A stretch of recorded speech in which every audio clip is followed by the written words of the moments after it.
Hello students, everybody good morning. आइए, शेखर जोशी द्वारा रचित गलता लोहा नामक कहानी के संदर्भ में हम पिछले वीडियो में पढ़ रहे थे। हमने पढ़ा था शेखर जोशी के साहित्यिक जीवन का परिचय और इस कहानी का शुरुआत।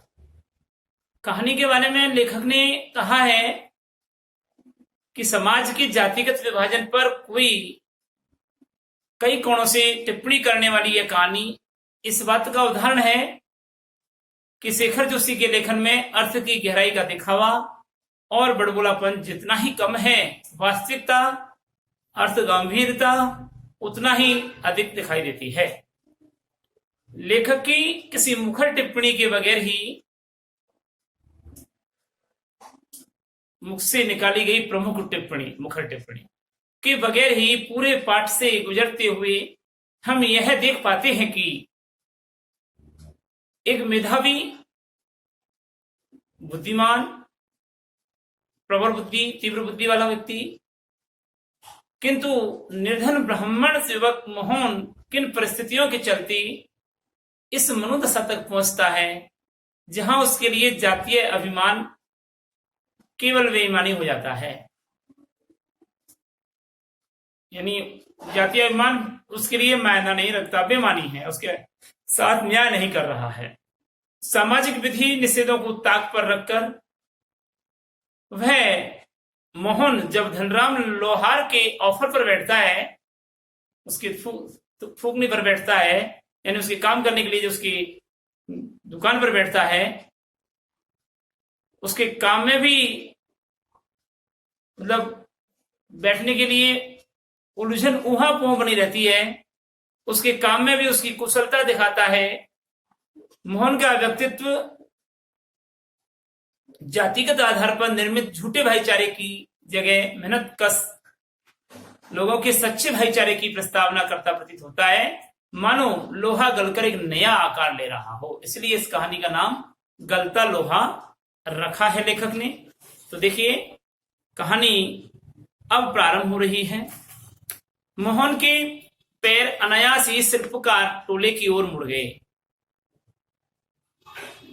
उसके मन में किसी कोने में शायद धनराम लोहार की ऑफर की वह अनगूंज शेष थी।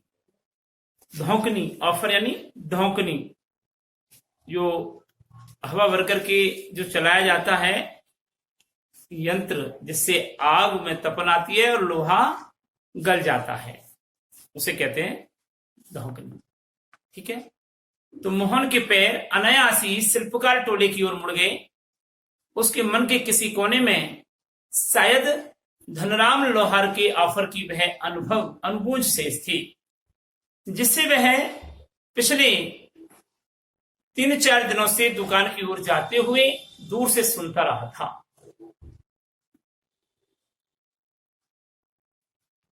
उसके पास न्याही पर रखे लाल गर्म लोहे पर पड़ती हथौड़े की धप धप आवाज। न्याय जानते हो, एक लोहा कूटने का एक स्थान होता है, मतलब एक बनी हुई लोहे की एक बनी हुई वस्तु होती है जिस पर लोहे को रखकर और ऊपर से हथौड़ा मारा जाता है, तो न्याय कहलाता है। जैसे आपने जूते काटने वालों को देखा, एक लोहे की तिकोनी सी होती है, उसके अंदर जूते को घुसा करके और फिर उस पर कील ठोकता है, तो ऐसे वो न्याय कहलाती है। ठीक है, तो जिससे वह पिछले 3-4 दिनों से दुकान की ओर जाते हुए दूर से सुनता रहा था। निहाई पर रखे लाल गर्म लोहे पर पड़ती हथौड़ी की धप धप आवाज, ठंडे लोहे पर लगती चोट से उठता ठनकता स्वर और निराशा साधने से पहले खाली निहाई पर पड़ती हथौड़े की खनक, जिससे वह दूर से ही पहचान सकता था। जब लोहार लोहे को कूटता है तो मुंह से भी हवा निकलती है, गर्म आवाज निकलती है और दिमाग हथौड़े की भी आवाज दिखाई देती है। तो इस सारी प्रक्रियाओं को समझ करके लेखक ने इन पैराग्राफ में बताया है। लंबे वेंट वाले हंसवे, लंबे वेंट वाला यानी लंबे हत्ते वाला हंसवा, यानी घास फूस काटने के लिए जो दांतड़ा हो गए ना, उसको हंसवा कहते हैं, को लेकर वह घर से इस उद्देश्य निकला था कि आज अपने खेतों के किनारे उगाई कांटेदार झाड़ियों को काट काट कर साफ कराएगा। बूढ़े बंशीधर जी के बूते का अब यह काम नहीं रहा, और यही क्या, जन्म भर जिस पूर्वताई के बूते पर, बूता यानी बल, शक्ति पर, बल पर उन्होंने घर संसार चलाया था, वह भी अब वैसे कहां कर पाते हैं। और यजमान लोग उनकी निष्ठा और संयम के कारण ही उन पर श्रद्धा रखते हैं। अब आप देखिए, पहले तो उस पर पुरोहिताई पर खूब देते थे लोग, भेंट दक्षिणा भी देते थे और सौगात भी दे देते थे, वस्तुएं भी देते थे। लेकिन आजकल नहीं है ऐसा, आजकल के फिक्स पैसा है, और पैसा भी इतना खास नहीं है, क्योंकि पंडित जगह जगह हो चुके हैं, इसलिए तो अब थोड़ा सा गड़बड़ हो गया है। अब उनका काम नहीं, बल्कि यही क्या, जन्म भर जिस पुरताई के बूते पर उन्होंने घर संसार चलाया, वह भी अब वैसे वहां कैसे कर पाते हैं। यजमान लोग उनकी निष्ठा और संयम के कारण ही उन पर श्रद्धा रखते हैं, लेकिन बुढ़ापे का जर्जर शरीर अब इतना कठिन परिश्रम, व्रत, उपवास सहन नहीं कर पाता। सुबह सुबह जैसे उसे सहारा पाने की इच्छा से ही उन्होंने गहरा सांस लेकर के कहा कि आज गणनाथ जाकर के चंद्रदत्त जी के लिए रुद्री पाठ करना था। अब मुश्किल ही लग रहा है, यह 2 मील की सीधी चढ़ाई अब उसके शक्ति की नहीं रही। अचानक नहीं कहा जा सकता, कुछ समझ में नहीं आता क्या करें। मोहन उनका आशा समझ रहा था, ऐसा नहीं था कि मोहन उसका मतलब नहीं समझ रहा था। मोहन समझ रहा था कि अब तुम चले जाओ, मेरी श्रद्धा नहीं है, तुम अपना काम, पुरोहिताई का काम करना प्रारंभ कर दो। तो मोहन उनका आशय न समझता हो, ऐसी बात नहीं, लेकिन पिता की तरह ऐसे अनुष्ठान कर पाने का उसे अभ्यास ही नहीं, और नहीं वैसी गति। पिता की बातें सुनकर भी उसने उनका भार हल्का करने का कोई सुझाव भी नहीं दिया। जैसे हवा में बात कह दी हो, ऐसे ही अनुत्तर रह गई, मतलब कोई रिएक्शन नहीं किया बेटे ने बाप की इस बात पर। पिता का भार हल्का करने के लिए वह खेतों की ओर चल गया, लेकिन हंसवे की धार पर हाथ फेरते हुए उसे लगा कि वह पूरी तरह से कुंद हो चुकी है, भोटी हो चुकी है, भद्दी हो चुकी है। धनराम अपने बाएं हाथ से धोकनी फूंकता हुआ दाएं हाथ से भट्टी में गर्म होते हुए लोहे को उलट पलट कर रहा था, और मोहन भट्टी से दूर हट करके खाली कनस्तर के ऊपर बैठा उसकी कारीगरी को पारखी निगाहों से देख रहा था कि कितनी तरीके से, कितनी अच्छाई से और अपने काम में दत्तचित्त होकर के धनराम काम कर रहा है। मास्टर त्रिलोक सिंह तो अब गुजर गए होंगे, मोहन ने पूछा धनराम से। धनराम लोहार का बेटा था, मोहन ब्राह्मण का बेटा था, दोनों एक साथ पढ़ते थे, एक ही क्लास में।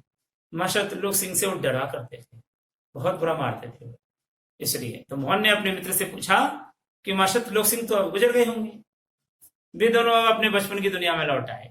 धनराम की आंखों में एक चमक सी आ गई। वे बोला, मास्टर साहब ये क्या आदमी थे लला, अभी पिछले साल ही गुजरे। सच कहूं आखिर दम तक उनकी छड़ी का डर लगा ही रहता। दोनों हो होकर हंस दिए। कुछ क्षणों के लिए वे दोनों ही जैसे किसी बीती हुई दुनिया में लौट गए। गोपाल सिंह की दुकान से हुक्के का आखिरी कस खींचकर त्रिलोक सिंह स्कूल की 4 दीवारी में उतरते हैं। जब स्कूल आते थे तो गोपाल सिंह की दुकान पर हुक्का पीते थे, और हुक्का पीकर हुक्के का अंतिम कस खींच करके फिर स्कूल में घुसते थे। थोड़ी देर पहले तक धमा चौकड़ी मचाते, उठक पटक करते और पेड़ों की टहनियों पर झूलते बच्चों को जैसे सांप सूंघ गया। कड़े स्वर में वे पूछते हैं, प्रार्थना कर ली तुम लोगों ने? स्कूल में बच्चे आते हैं, प्रार्थना करते हैं, प्रार्थना के बाद पहुंचते हैं टीचर देखो। ये जानते हुए भी कि यदि प्रार्थना हो गई होती तो गोपाल सिंह की दुकान तक उनका एक स्वर में आवाज आता ना, आवाज ही नहीं आई। त्रिलोक सिंह घूर घूर कर एक लड़के को देखते रहे। फिर वही कड़कदार आवाज, मोहन नहीं आया आज। मोहन उनका चहेता शिष्य था, पुरोहित खानदान का कुशाग्र बुद्धि का बालक, पढ़ने में ही नहीं गाने में भी बेजोड़ था।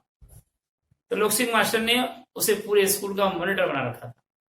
वही सुबह सुबह, हे प्रभु आनंद दाता ज्ञान हमको दीजिए, शीघ्र सारे दुर्गुणों को दूर हमसे कीजिए, ये प्रार्थना सुनाया करता। और यह प्रार्थना उठा करके वह पूर्व विद्यालय में प्रार्थना कराया करता। मोहन को लेकर मास्टर त्रिलोक सिंह को बड़ी उम्मीदें थी। कक्षा में किसी भी छात्र को कोई सवाल नहीं आने पर वही सवाल वे मोहन से पूछते और उसका अनुमान सही निकलता। मोहन ठीक ठीक उत्तर देते और उन्हें संतुष्ट कर देते। तब वे उस फिसलटी बालक को दंड देने का भार मोहन पर डाल देते। पकड़ इसका कान और लगवा से 10 उठक बैठक वे आदेश दे देते। धनराम भी उन अनेक अनेक शिष्यों में से एक था जिसने त्रिलोक सिंह मास्टर के आदेश पर अपने साथी मोहन के हाथों कई बार वैद खाए या कान खिंचवाए। मोहन के प्रति थोड़ी बहुत ईर्ष्या रहने पर भी धनराम प्रारंभ से ही उसके प्रति स्नेह और आदर का भाव रखता था। क्यों? इसका कारण शायद यह था कि वह पुरोहित परिवार का था, कि बचपन से ही मन में बैठा दी गई जातिगत हीनता के कारण धनराम ने कभी मोहन को अपना प्रतिद्वंदी नहीं समझा, बल्कि वह इसे मोहन का अधिकारी समझता था। बीच बीच में त्रिलोक सिंह मास्टर का यह कहना कि देखना मोहन एक दिन बहुत बड़ा आदमी बनेगा, स्कूल का और उसका नाम ऊंचा करेगा, धनराम के लिए किसी और तरह से सोचने का गुंजाइश नहीं कि मोहन तो वास्तव में इंटेलिजेंट बच्चा है। और धनराम वह गांव के दूसरे खेतीहर मजदूर परिवारों के लड़कों की तरह किसी प्रकार तीसरे कक्षा तक स्कूल का मुंह देख पाया। त्रिलोक सिंह मास्टर कभी कभार ही उस पर विशेष ध्यान देते थे। एक दिन अचानक ही उन्होंने पूछ लिया, धनवा तेरा का पहाड़ा सुना। 12 तक का पहाड़ा तो उसने किसी तरह याद कर लिया था, लेकिन तेरे का ही पहाड़ा उसके लिए पहाड़ हो गया।